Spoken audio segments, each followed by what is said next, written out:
Don't force a door open that God has locked shut. Welcome to the Daily Devo. I am Vince Miller. Now, after Christmas, we're going to begin the book of James, the letter of James.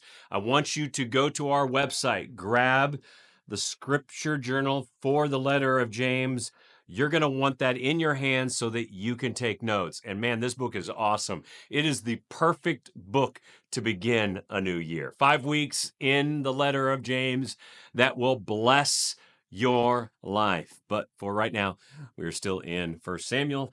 I'm reading from chapter 29 today. Remember, we're getting a little look behind enemy lines while the Philistines are lining up for battle. David has been living among them, so he tries to join with this battle with the Philistines against the Israelites, but he gets shut out. And let's see how David responds in verses 8 through 9. It reads, "And David said to Achish, 'What have I done? What have you found in your servant from the day that I entered your service until now, that I may not go and fight against the enemies of the Lord my king?' And Achish said to David, 'I know that you are as blameless in my sight as an angel of God.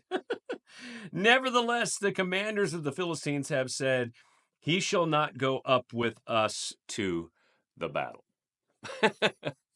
Honestly, David is just too cunning for his own good. I mean, even his mortal enemy believes that he is as blameless as an angel from the Lord.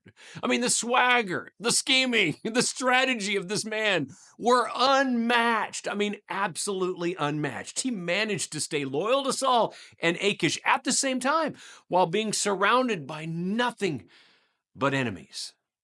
Now you know why he later got into so much trouble with Bathsheba.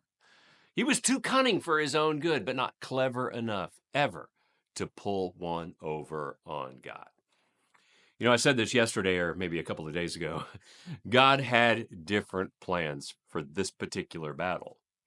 And David could out-strategize everyone alive, but he was not about to out-strategize God's plan. In moments like this, we need to recognize in our own life God's sovereignty. Instead of working against him and trying to force our own strategies. I mean, David's cunningness may have kept him alive and in Achish's good graces, but it wasn't enough to override God's plan. Achish's hands were tied, not by his own authority, but by the unseen hand of God, working through the Philistine commanders to keep David out of a battle he had no business fighting, but he thought he did.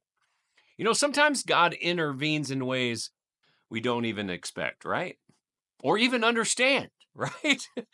David might have felt ready to fight, but God knew the battle wasn't his to fight. He was ready to fight, but it wasn't his to fight. And if David had taken one more step, he would have forced a conflict that wasn't a part of God's plan. Perhaps you've been there too, eager to step into a situation, convinced you're prepared, only to find the door slammed shut. And when that happens, it can feel kind of frustrating, but often it's God who has closed the door. Like David, you need to trust that God's plans are better than your strategies. Even when you feel capable and confident in your abilities, remember that God sees the things that you cannot see. He knows which battles will grow you and which ones could destroy you. So today, take a moment to reflect on the doors that God has closed in your life. Do you remember some of those? Instead of trying to force a door open that he has locked shut, trust his sovereign protection. It's not rejection. It's redirection and protection toward a better purpose.